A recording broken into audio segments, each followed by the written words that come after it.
Corona virus की तीसरी लहर खतरनाक है, जिससे बचाव के लिए एहतियात लाजमी है। महकमा हेल्थ के जारी करदा एहतियाती तदाबीर पर अमल करके ही हम कोरोना वायरस जैसी मूजी मर्ज से बच सकते हैं।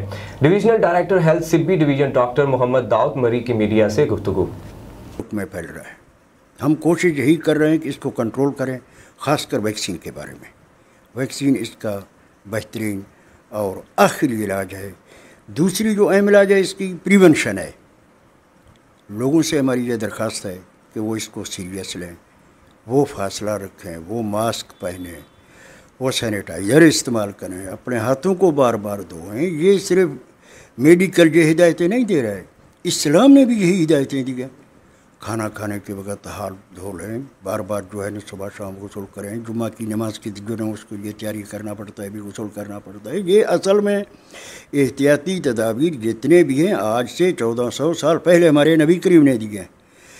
लोगों को पता नहीं अभी क्या इशू है, वो इन चीज़ों को छोड़ के इसी तरह अपनी तरफ से मनगढ़ंत कहानियाँ बनाते हैं। तो बेहतर है कि आप इस चीज़ को सीरियस लें और इसके बारे में एहतियात करें। वैक्सीन कराएँ, गैर ज़रूरी सफ़रों से आप एहतियात करें, न जाएं। रोड हादसा आप देख रहे हैं, कल मुस्लिम बाग में वाक़या हुआ है, कोच जलाया गया।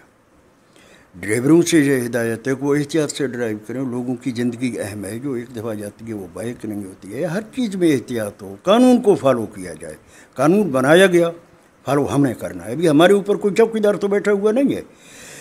हमारी यही लोगों से रिक्वेस्ट है, पार्टिकुलरली कोरोना के बारे में। अब रमज़ान शरीफ भी आ रहा है, वैसे भी घरों में रहना पड़ता है, रोज़े रखने पड़ते हैं। ये भी आप समझें कि एक अल्लाह की रहमत का महीना है और इंशाल्लाह इसी के बरकत से ये कोरोना हमारा जान छोड़ देगा। पहले से बढ़ रही है परसेंटेज इसकी, लेकिन सिविल डिवीज़न में इतनी ज़्यादा नहीं। तो हेल्थ डिवीज़न में वैक्सीन का प्रोसेस जारी है और यही काम इस वक्त हम कर सकते हैं और लोगों को अवेयरनेस दे रहे हैं और वैक्सीन कर रहे हैं। उम्मीद है कि इंशाल्लाह कंट्रोल